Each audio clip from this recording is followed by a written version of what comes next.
last few years, Brittany was laid off multiple times. And every time it happened, she had a choice: go into full grind mode or do something completely different. This time, she chose something most job seekers are afraid to do. She actually slowed down. She focused on relationships instead of applications. She gave herself space instead of pressure. And that decision completely changed her trajectory. Today, we're breaking down exactly how she did it. Enjoy the conversation. Welcome to Success Stories, and today I'm so excited to be able to introduce you all to Miss Brittany Funk. Brittany, how are you doing today? I'm good. I'm good. I'm glad to be here. I'm excited to have you, and I know you're getting ready to jet off this weekend, so thank you for, of course, giving us time today. And you're going to go camping and spend time with some amazing family members and kids, which are the most important things in life. I'm excited to have, so not just tell your story, but I think lean into a story that resonates with so many job seekers. And I'll of course give you a good background check here in a second. But before we jump into the entire background, I want to ask you this, and this is important. What's the weather going to be like in Texas when you go camping this weekend? Oh, it's going to be like 85 and sunny, nights at like 60. However, Sunday night when we get there, a cold front's coming through. So it's going to dip to like 45 and my kids will be in a tent. So we're going to pack a little extra blankets and they're going to have to just figure out how to tough it out. Well, we're going to talk about you being a boy mom, and as a boy mom, I know you're going to be fine with that. I've got two boys. It's just part of life, and it'll be muddy and it'll be messy. It'll be great. I'm sure it'll be excellent, right? But I bring that up because the fun part about what we get to do is I get to meet so many different individuals from all across the country, but even in the world, right? So we've got a couple folks that are from Europe and some folks that are in Canada. And this time of year is fun because it's spring break and everybody's going on different trips. So I thank you not only for sharing that, but again, being open to share the messiness of life that we're, of course, going to dive into next. So, all right. So with no further ado, let's talk about Brittany and let's give a good introduction. So, Brittany is of course, she's product management. That makes sense, but she's also a project manager, right? So she's got 14 years of amazing experience that she has built for herself. And inside of that world, she's helped teams bring big ideas to life and move initiatives forward inside extremely complex organizations. But Brittany's story is not just about her career. She is, like we talked about, she's a boy mom with two awesome boys, and she proudly calls herself the boy mom through and through, which that is amazing, especially as with a wife that makes the same claim.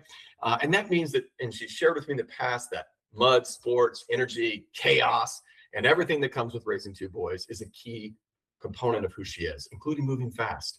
And like a lot of parents, Brittany cares deeply about being that motivation behind her kids, as well as building a life that is sustained for those kids. So what is she working towards, and what is she doing all this for, and why does she fight through a terrible job market to be able to get there? Is she doesn't want her kids to grow up in the same way that she did. She wants more for her kids, like a lot of us feel and have those aspirations, right? She wants something bigger than where she started. And what's exciting about that is when you think about what that means, she has to have a vision. And what I love about her story, and we get in deeper here, is that she didn't allow a setback of a job search to deter her from building that vision. And she shared with me before in the pre-work here that she wanted a 10-acre home with the picket fence wrapped around all the good sides of that country life. But she doesn't just want that. I picked up some hints of some true, I don't know if we want to call this, maybe it is a homestead. Maybe there's going to be some animals involved. I would imagine some big, huge gardens and some really fun stuff. It'll blow my box garden out of the water that I'm working on right now with my little guy. But we're going to keep all that in mind because that's what she and her husband have built as a vision for them. And she didn't allow those things to slow her down. So I think for us, all of us as job seekers that are out there, it's important to know that. And as we tear into Brittany's story, I want you to understand the gravity of who she is and the ambitions that she has, because that'll give you an understanding of why she did everything that she needed and helped momentum. All right. So Brittany, thank you for being here today. And I'm extremely excited to dive into this with you. Absolutely. Looking forward to it. Outstanding. Great. All right. Well, as I lean into this space with you, there's a lot of different places that we could go. But one of the key places that I really think that are the best true way to dive in would be to lean into the space of our very first question, which is, I know that you've shared very honestly throughout this journey. And you didn't just do that in private spaces. You actually were comfortable with sharing some of that journey in some more external spaces like LinkedIn and others. And that's how I actually came across your profile to begin with, right? How we connected. And it was frustrations with applying to the roles and not hearing back. But as I take you back to that uncomfortable moment, what was that experience really like for you? Yes. I mean, I've always tried to hold myself to just being honest, right? So I went through some social media is a thing, right? You wanna be honest, you wanna put yourself out there, but there's always that like, ooh, what if no one likes it, or what if I like stir a pot somewhere that I'm not intending to? But the more I challenged myself to share my story or share what I was going on, the comments came in, right? Of, oh, I'm going through the same thing. And you're like, oh, wow. They're like, okay, there's a lot of people out there. Like, thank you for sharing. And you're like, okay, like that was vulnerable. It was slightly uncomfortable. But at the same time, I've connected with so many people through that and realized that even something mundane in my mind is like, yes, this is a struggle. Like, created a community, created people that I still keep in touch with, or I've worked on side projects with because we created a bond. And knowing that, like, at any point, any of those connections, I could make a difference in their journey or vice versa, made getting kind of vulnerable and posting the things made it worth it. Oh, that's great. And I think that's the big underlying miss that a lot of job seekers have, right? They feel so alone. They feel like they've been isolated. You wake up on that Monday morning and all of a sudden your computer is not working, right? You're shipping that off. You have access to nothing. And I like to call it the Ricky Bobby moment where you're going, I don't know what to do with my hands. I have nothing to do today, right? Right. And and I think it takes time to kind of go through and we talk about stages of grief and all the fun things that, of course, you got to go through as a human to get your mind right so that you can go tackle something that is extremely challenging. And I know you had some frustration around resume and the lack of responses, and then the overall market challenges, and then the fact that you're a jack of all trades when it comes to product and project management. You have an amazing ability to have cross-functional leadership skills. You have a lot to bring to the table. And I know that when I got to first talk to you, that was some of your confusion was like, I don't know why I'm not getting to the late stages or getting an offer because I know I'm awesome. And I don't know why anyone else is not, or no one else is seeing how awesome I am. And I think that's the mindset shift that we need is to realize, no, you are awesome. We just got to find the right place, right? And I think that's the key. So as I say that, I know we've had many conversations. We've talked back and forth on many different moments inside of the community and just one-on-one like this. But one of the things that I remember was an impactful moment that you brought up was when you had Tina review your resume. And just for everybody who listeners know, Tina is my co-founder, and she is the best resume reviewer and writer I've ever known. She is ridiculously good, and she's so talented in getting your story out. So I looked at Brittany's resume and I thought it was great, but that opinion means way less until Tina says it. So tell us a little bit about that experience with Tina. Yeah, actually, I think I won a free review through one of the newsletters, actually. Yeah. It was like I think it was in October. It was like a pumpkin themed or something. And so I was like, yes, okay, like I've had people, I have a network. I've been building it on LinkedIn for years. I've had people look at my resume, but I'm like, okay, you're an ex-boss or a coworker. I'm like, oh, okay, I want someone who's like professional. And you've praised her name. And I was like, okay, I really want Tina to look at this. And she did. And I was like, I got the feedback and it was mostly formatting. There's some words, there's some things to fix, right? A lot of it's formatting, especially when you've experienced, 4 layoffs in 5 years. It's like, how do you squeeze the contracts, the side project? How do you squeeze it in there? How do you make the story fit? And so it was a lot of just more formatting things and nothing, majorly, hey, we need to like set this on fire and start over vibe. So I was like, okay, then I feel great. Like Tina's reviewed it. She's kind of like, you're in a good spot. And so it was nice, it was exciting, but then I had the moment again of, well, then why am I not getting an right? Why is my application at any point not being picked up? Like, Yeah, and that's the part that I think is the heaviness that a lot of job seekers also feel is you can have the very best resume, but strategy matters and timing matters, right? And one of the things that a lot of folks, and I'm not calling anyone out, I'm not, that's not the place for this, not the time or the energy for that. But the truth of the matter is ATS is not some big scary thing. It's not. It's a simple tool. It's an application tracking tool. It is a CRM for you to flow through their system. That's all that it really is. It would be awesome, actually, if it was this AI juggernaut that we all like to pretend it is. That's able to scan absolutely everything and find the best candidate. It's just not. That's not what it does, right? And good data in is good data out. And if it's not programmed appropriately, then it's never going to scan the right things. And you judging it off of the job description may not even make sense, right? So the key thing that I think was great about your resume that I know I saw, and then when I got the email back from Tina, which was pretty raving, actually, she's like, this is going to work. She's going to find a job quick, right?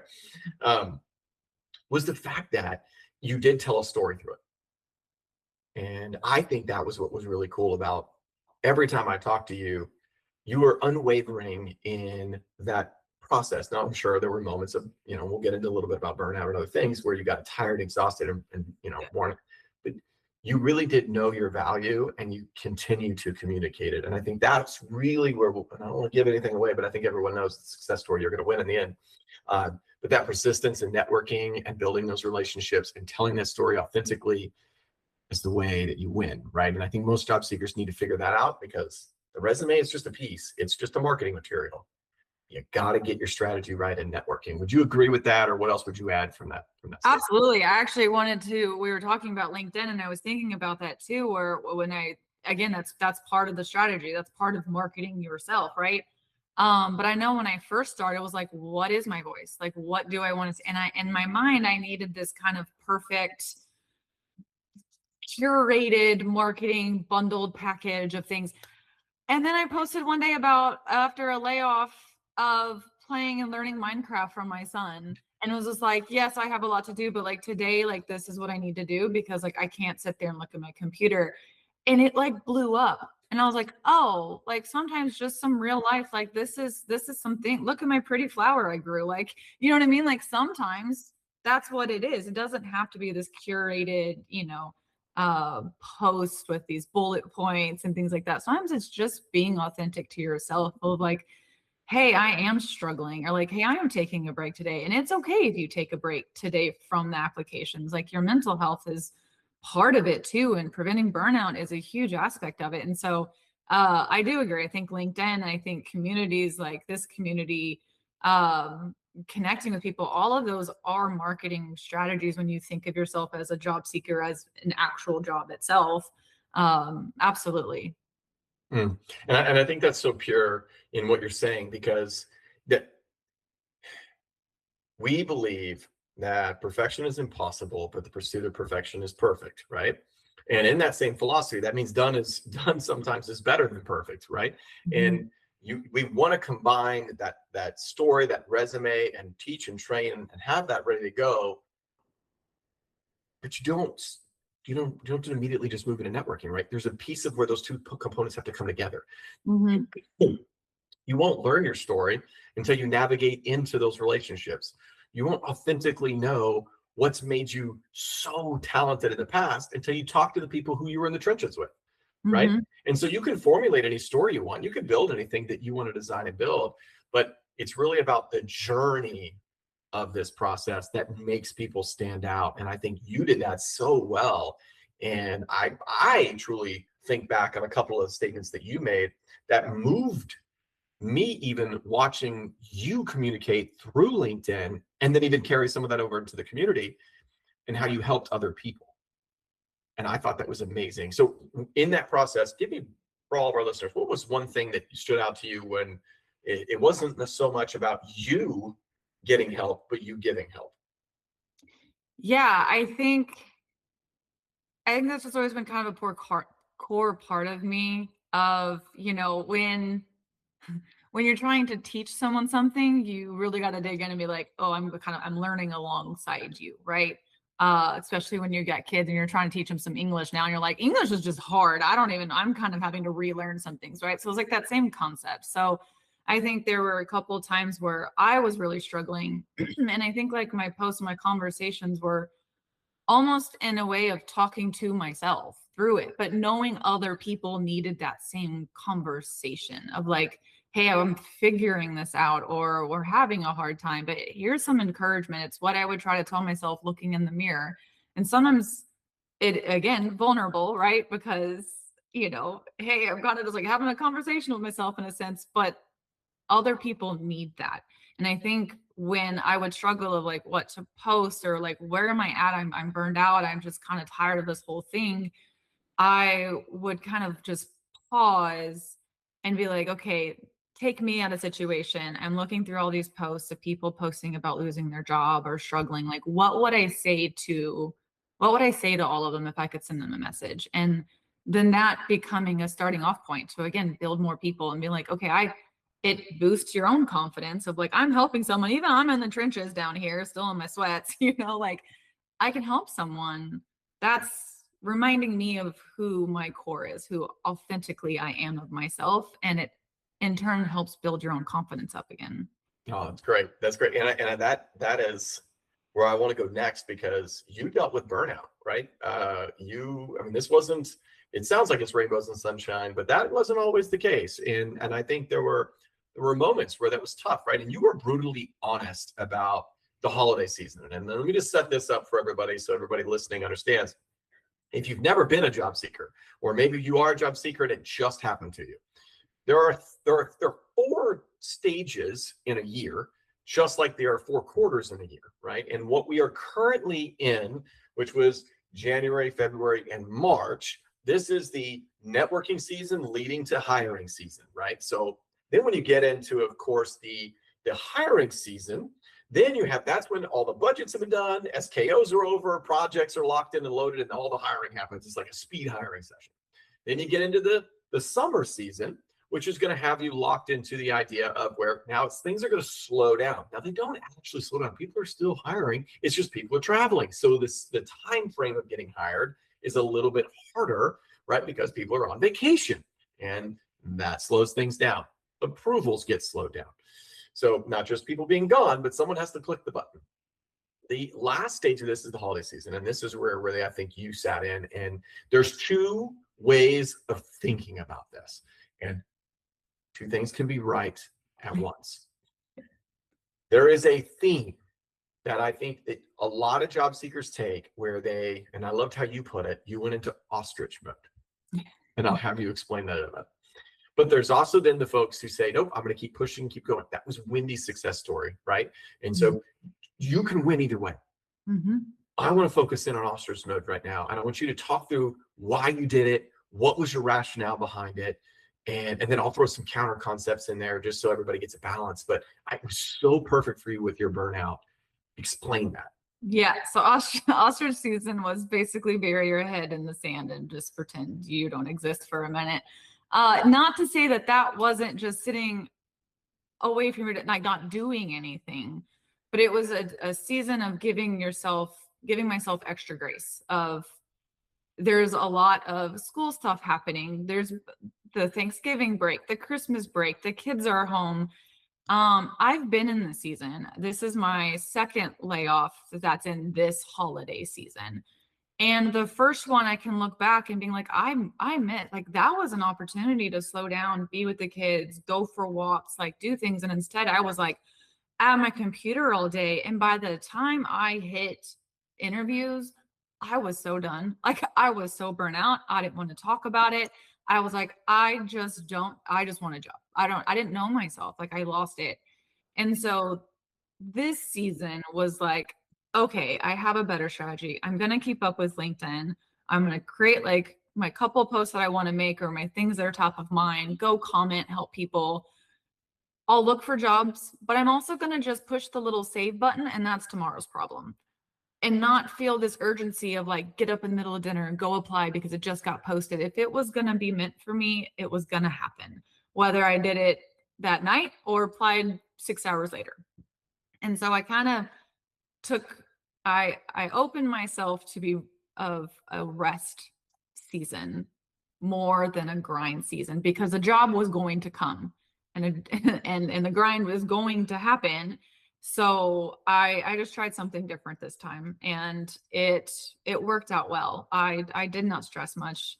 There's still stress. Let's put it that way. I did not throw myself into the pit of on a floor, crying like I've done it other times.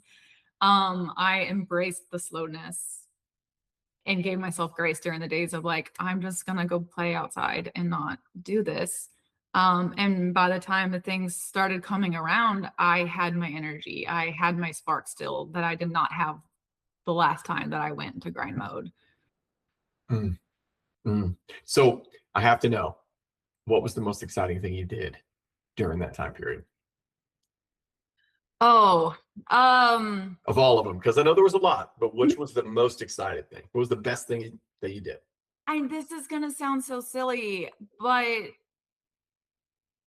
being able to pause long enough, and my oldest son is obsessed with video games. He's obsessed with Minecraft, and I was like, whatever, okay, cool, you're being quiet, I can go do dinner. But like sitting with him and him teaching me how to play and us building worlds together. And I built my little 10-acre with my garden and my farm in Minecraft and had my little pigs in there.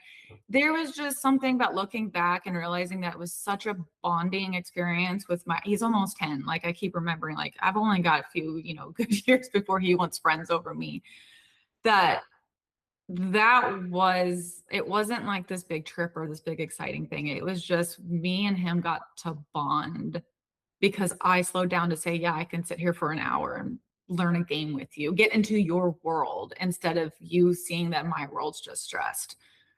Man, and if nobody takes anything else away, but that last 3 minutes, I think is worth so much for a job seeker. I'm blessed and cursed to be in this world where I get to talk to so many individuals that go through this process and this journey. But if I could just capture that answer and compare it to the group that has enjoyed, it's a very loose term, the process, versus those that regret the process, right? So maybe we'll use the word appreciated and learned from the process versus maybe, regretted it.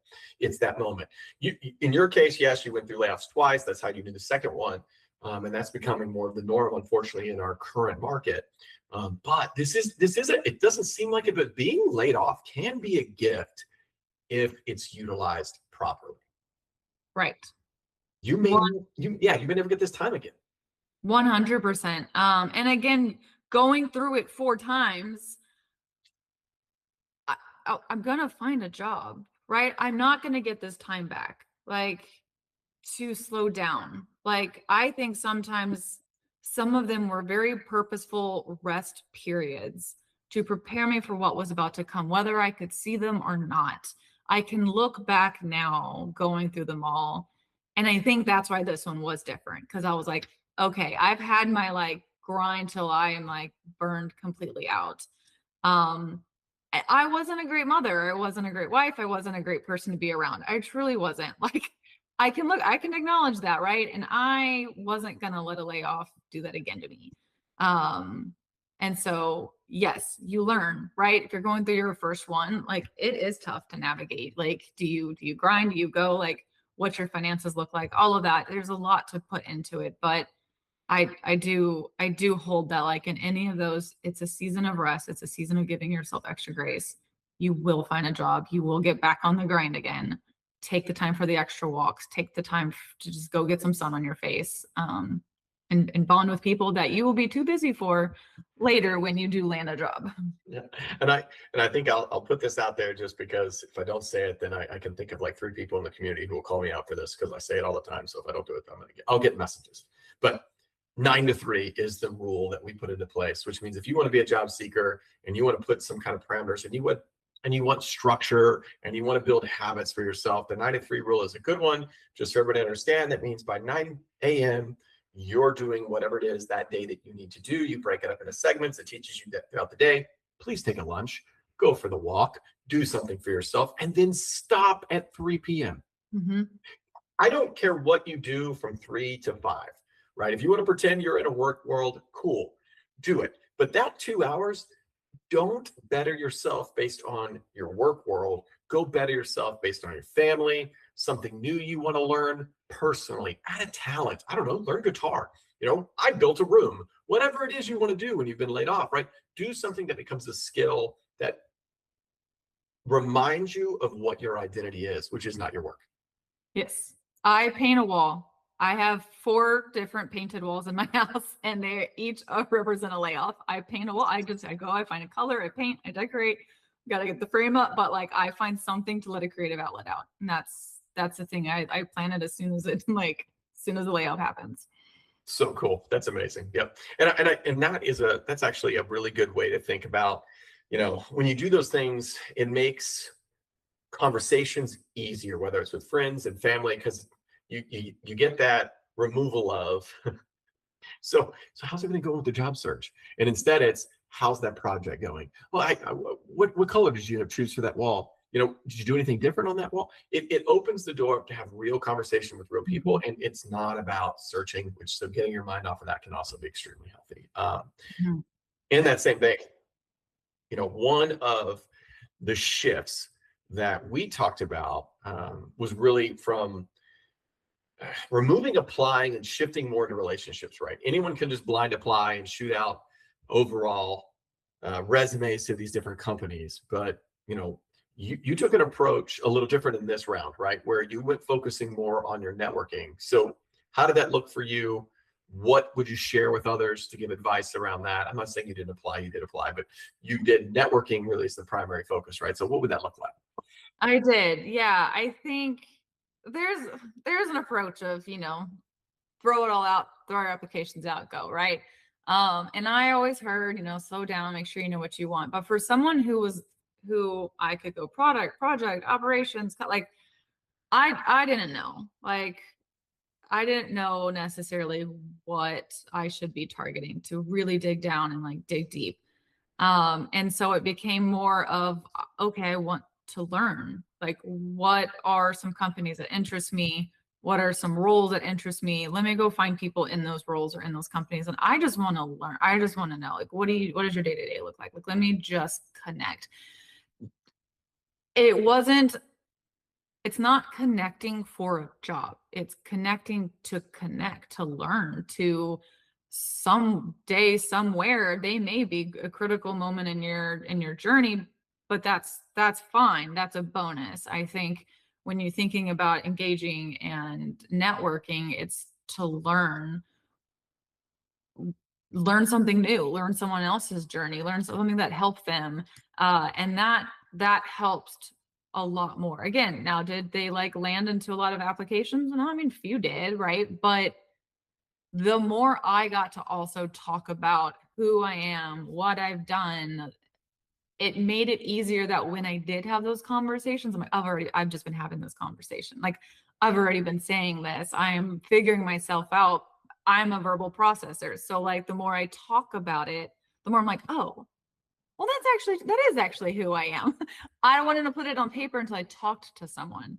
And so networking was that for me. It was a little identity figuring out, and it was learning other people, learning where I could go with what my skills were. That's great. And what I hear inside of that, right, and where I think about that is you're following kind of the process that is really taught inside of the program, which is designed as you get all your networking materials ready to go, and you get into networking, and then you cycle back, right? You cycle back from all the education back into those marketing materials. That bullet point, that was a good bullet point on your resume, now has a story behind it, right? Because you talked to a peer that you worked with 5 years ago, and you had forgotten, because we're harder on ourselves than we should be, right? So we forgot about how awesome we were on that project, or the fact that it wasn't an 18% improvement, it was actually a 37% improvement, which increased the revenue by 113 million, right? Those moments that give the weight and the depth to those answers that sometimes we lose because we want to block all that out mentally. That's a whole topic. It's a podcast you and I can have all by itself, right? That's a whole separate conversation. But we do that to ourselves. And I think what's cool is you also utilized in that you evolved within that structure, right? You took the very common conversation that we share in there about warm, cold, and blind networking strategies, and you expanded that and built your own structure around it and put your own intentional style of outreach around it. And you talked about the focused relationships, but is there one instance where you could think of that would show how you customize that for yourself when it came to evolving your strategy, say either from previous layoffs or just from even going pre-holiday to post-holiday? I don't know. I think it's one of those things where you're doing something, you could be following a framework and not even know you're following a framework of some sort. Like there's so many times we would talk and you're like, yeah, this is what we're teaching. And this thing, I'm like, oh, okay. Like I didn't even know there's like a word to it somewhere, right? Or an acronym somewhere. And I'm like, I don't know. This is just, but I think that my strategy has always kind of been reflect, learn, move forward, right? Try something that's not working. All right, reflect. There are like those personality tests out there, and some people can be very futuristic. They're very just future minded, like the what ifs. They want to figure things. I go backwards. Like I want to reflect. I want to my own personal retrospective of what's been working for me, what's not working for me, what feels like a drag, and what am I learning through that process, and then shift, adapt, adjust where needed. And I think that again, there might be some word for that somewhere. That's been my like strategy, I think, looking through all of the layoffs throughout the years of applying and how to think through things, how to network, how to talk to people. It's just, okay, well, doing it that way didn't work. Let me try something new. I think that's amazing. And where that is amazing is because it really talks about your ability to adapt and grow. And that when I think through some of the individuals that did connect with you or shared something, or I saw some of the comments inside of the community that I thought was really compelling, was the fact that it was almost as if you weren't just connecting with other folks just solely to help them, but it was almost like a reinforcement mechanism, maybe in some way, right? Mm-hmm. And I could tell sometimes if you've had a great post, and I would always follow up whenever I saw something, and you did a lot of amazing things. So I bugged you a bunch, but then you would always, it was almost like you were so motivated by those moments, and they usually were hard moments. Yeah. So how did that work with community? Like, how did you utilize community in that way? What, maybe break that down a little further than what I'm even saying, and what were some of the special moments for you that you can think through this journey where having that community not only helps you, but how did you utilize that in some different ways? Yeah, I mean, I think knowing you're not alone, like in all of it, like it, right? There's like concepts that like you can know it, but knowing there were people I was starting, like I've been connecting with, knowing that reading other people's stories in there and posts and being able to applaud and celebrate the interview that someone got, just made it feel not so alone, right?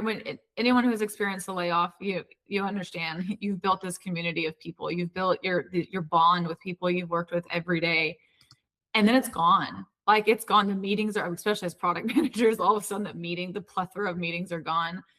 Your people are gone, and you're sitting there like, I think this is the right route, but like, I don't know. I just want to talk. I want to talk it out. I want to talk with people. I want to celebrate someone took a trip, right? Like that was part of my day in, day out as a career, that the community became that again for me.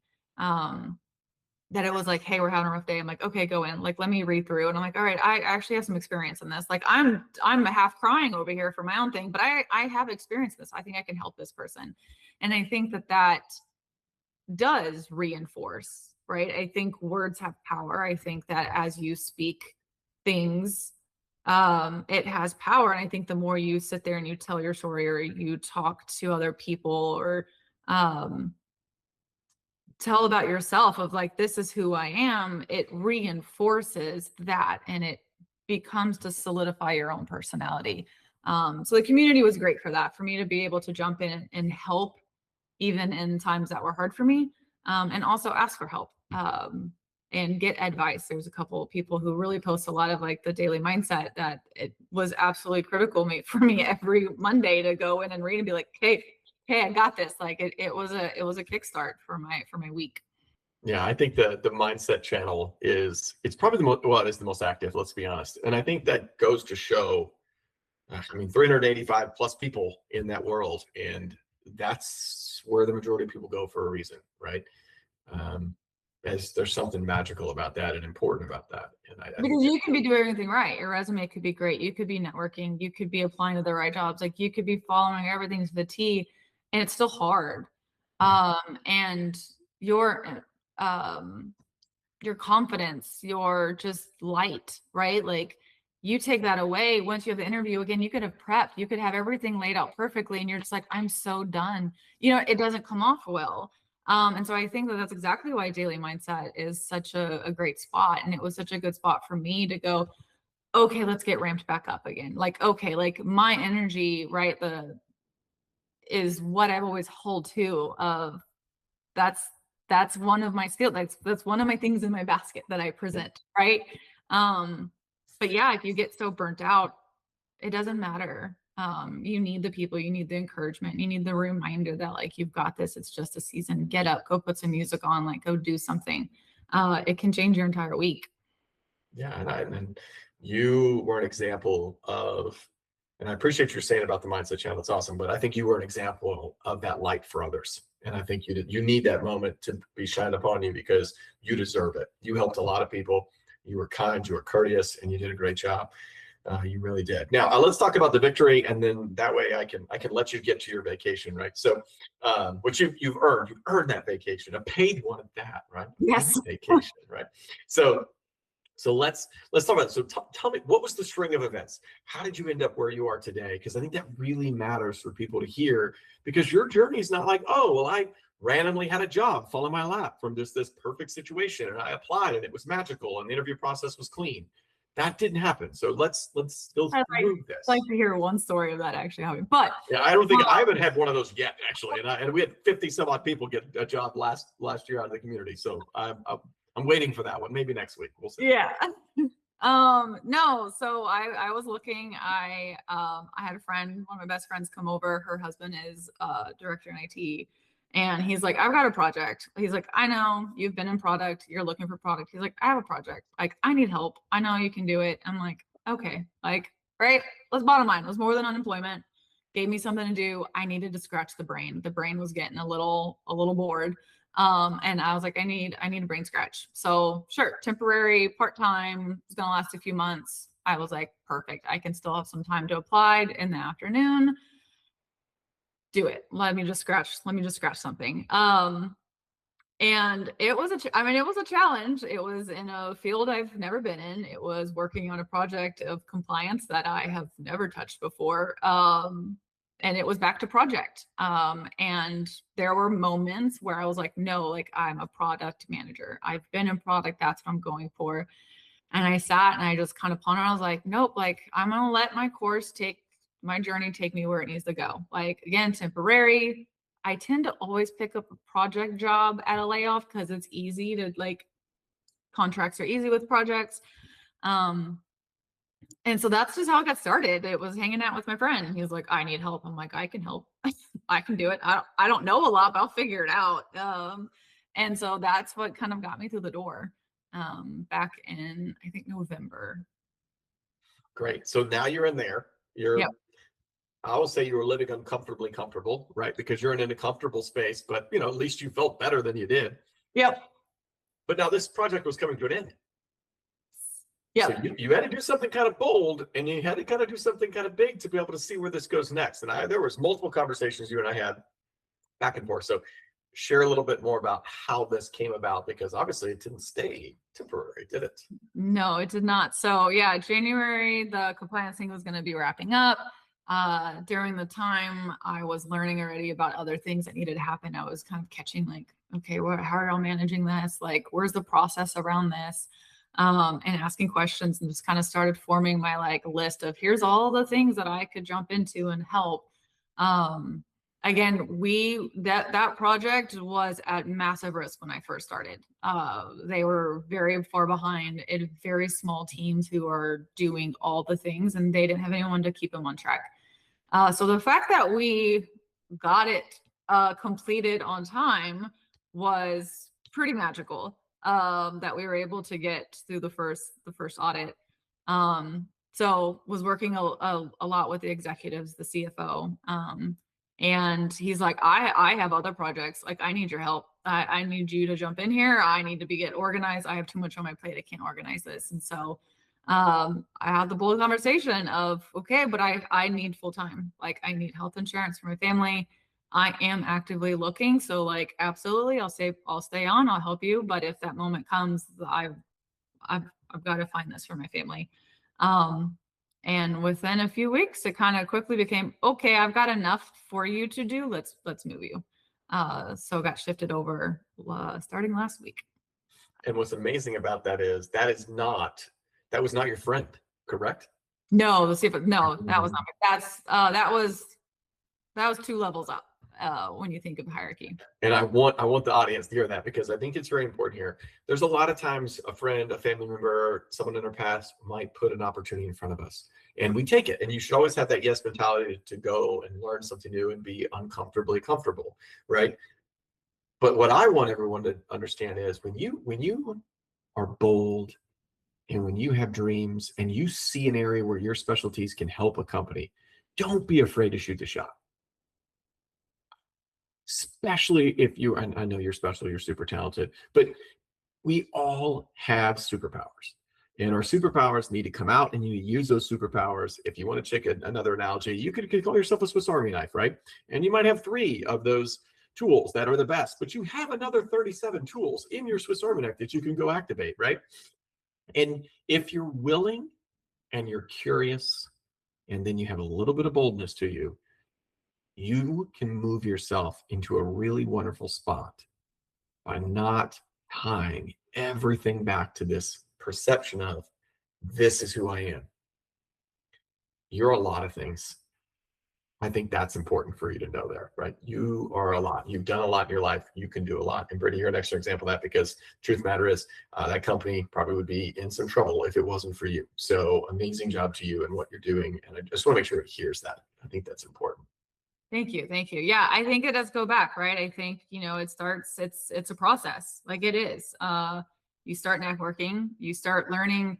There are skills that I never would have thought of myself. It's so innate. It's so just ingrained. Like, that is who I am. And people call it out and go, oh, that's a thing that I could actually lean into. Okay, so now I know that about me, right? And like the networking of doing that, and the realizing that, like, shoot your shot, like you said, like, what's the worst that can happen? I stay exactly with where I'm at. People are people. I think that sometimes we get a little afraid of titles, but people are people. I think that the more you talk, the more you go through it, you build your confidence, and you go, okay, I mean, what's the worst that can happen? Just move forward. A step forward in any direction is still a step forward. And I think holding on to that may not look exactly like you wanted in a journey, but I think looking backwards, again, the retrospective of yourself, you go, that's exactly what needed to happen. And that's exactly where I needed to go. And I'm glad I took that step. Yeah, I love the you see the images all the time about, what does success look like, and you see one where it's like a straight arrow just straight to the top, and then you see the other one, it's just a jumbling mess, right? And that's the truth. Like, success is defined so differently. And I think what's great, and as I move you to the final question here of our beautiful time together, I want to put this in everyone's mind, knows this. Remember that your dreams are bigger than your job, right? Your dreams are really centered on what you're trying to build away from your job. Your job is just a vessel taking you where you want to go. That's it.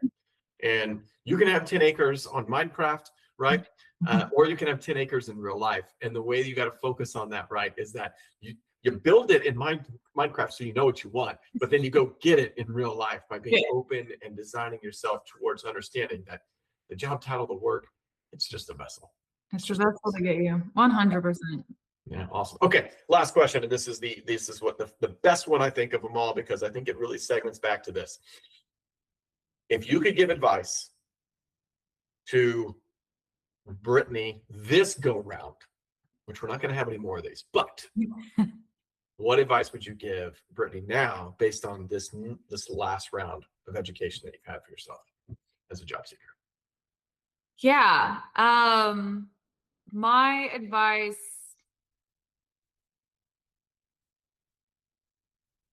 in my current spot, I gotta think about it. My advice to myself in my spot right now is, I think I used to just get so fearful of being laid off. Because again, once it happens a few times, you're like always waiting for it. But that shoots down some confidence. That shoots down some opportunities, because you're kind of living in that waiting for that shoe to drop. I think my advice to myself and people like in the same situation is to just be bolder, to speak your mind. I mean, there's a respectful and professional way of doing it, right? But take your chance. Like, take your chance on your thing, run it as far as it'll go, but to never let a job take over your life. I had a coworker that used to, when I would be like, hey, I'm gonna be out, she's like, cool, because this isn't real life. Like, your kids, this isn't real life. This is a vessel, like you said, this is to support you. To find the balance, to always remember to find the balance, that like, don't let the layoff be the reason you finally get a chance to play with your kids or do the thing. Do it now, right? Speak your mind, hold your flexibility, hold your boundaries, so that I can continue to networking. Networking is not a thing of just layoffs. Like, networking is constant. Keep that time for that self, keep yourself pushing, learning, like the things that I did during my layoff, keep doing it now, right? Keep learning. Who knows who I'm going to meet? I mean, in this case, right? Like, who knows, right? So I think it's like, take all the lessons you learned and keep them going, not pause because, all right, check, I got a job. And I think what I'm hearing there, and I'm going to reiterate this over and over again, because this is the key philosophy moment, is this. If you continue to network, you'll always be in control of where you go next. And it was said to me by my mentor, his name's Rich, and it was so great. I was 26 years old the first time he ever said it. He was my boss. He brought me to the company, and he said, if you're not interviewing every 6 months, you're failing yourself and you're failing this organization. I thought, what do you mean by that? Like, what? You want me to leave? No, he wanted me to know why I should stay. Yeah. Right? Because if you're willing to turn down another job, right, then you'll always know why you're turning it down, because there's something keeping you there. And the moment that job no longer is important to you, you shouldn't be there. You're not good for the organization. You're not good for the people around you. And this goes particularly for leaders. If you're not constantly working on developing yourself through others, you're making a mistake, because your team is falling apart. You got to make sure you're constantly getting better. And for a project manager like yourself, that is so key, or product, depending on which way you go. Right? Whichever one is, right? It's truly about constant development. And so networking is a key way to do that. And trust me, it's a whole lot more fun once you have the right strategy, and you were an example of a great strategy. So thank you so much for that. That's so good. That's so good. Okay, so I'm going to wrap us here. And Brittany, thank you again. I really appreciate you being willing to share today. And at the very beginning of the episode, we talked about a couple things that really stuck with me. But it's the vision you have for your life, and I think that resonated throughout the entire conversation. Even that last close, you talked about that, right? It's not about a job. It's not about it. Like, that's just a piece. It's about utilizing that vessel so you can get to that big picture, and you're building that for your family, and that's exciting. I love the boy mom thing. I'll come back to that again. I think that's just awesome, because I think anyone out there who's, if you grew up prissy, or you didn't grow up prissy, and you grew up that tomboy stuff, being a boy mom is awesome. I'm speaking as a boy dad, because that's obviously great for me, but my wife loves it too, and she grew up with a pink Jeep. So I'm putting that out there for her, so that everyone can know that my wife was prissy and had a pink Jeep. Prissy and had a pink Jeep. So anyway, I love it. The 10 acres are going to happen for you, not just on Minecraft. And I really want to leave us in this, right? The things that you did so well was that you built every decision and you focus those decisions, even if they were small decisions, they were built in persistence, they were built in the hard seasons, and ultimately you really built those with the vision and the growth for yourself, that those moments were to keep showing up. And even when the path forward wasn't perfectly clear for you, your story today should remind everybody listening that the job search is not about just landing another job, but it's about truly and continually building towards the life that you're aiming for. And Brittany, thank you so much for sharing that journey with us today. It really means a lot to me. So thank you for that. Absolutely. So happy to be here. Love to share my journey. Always love to talk with you, Stephen. Well, don't worry, because we're going to continue to talk in the community, and that's kind of where I'm going to wrap this up. If you guys want to connect with Brittany, you can obviously find her on LinkedIn. I'll drop, of course, her link there for you guys, so you can connect with her and see her. And who knows, she might talk about that acre one day on the whole build out process of building this. I'm gonna call it a barn dominium. That's what you're gonna have. It's probably what it. Yeah. Yeah, it'd be beautiful out there. It'll be beautiful. But if you want to follow, you follow her there. You can also come meet her in the Discord. Come join us in our job seeker community. We'd love to have you there, and not just join us for Mindset Monday, but take apart all the different pieces of this process, right? Whether you're a job seeker or not a job seeker currently, do the networking, get to know some folks. It's really exciting to see just how far we've grown already, but it's really great to have people like Brittany who are alumni that understand this journey. And you don't have to just talk to me. You can talk to them. They're more knowledgeable in a lot of ways than even I am, right? So you lean into those great minds that are there and walk through it. So I appreciate you again, Brittany. I appreciate all of you guys for being here. And until next time, thank you. And I can't wait to share the next success story. Awesome. Thank you.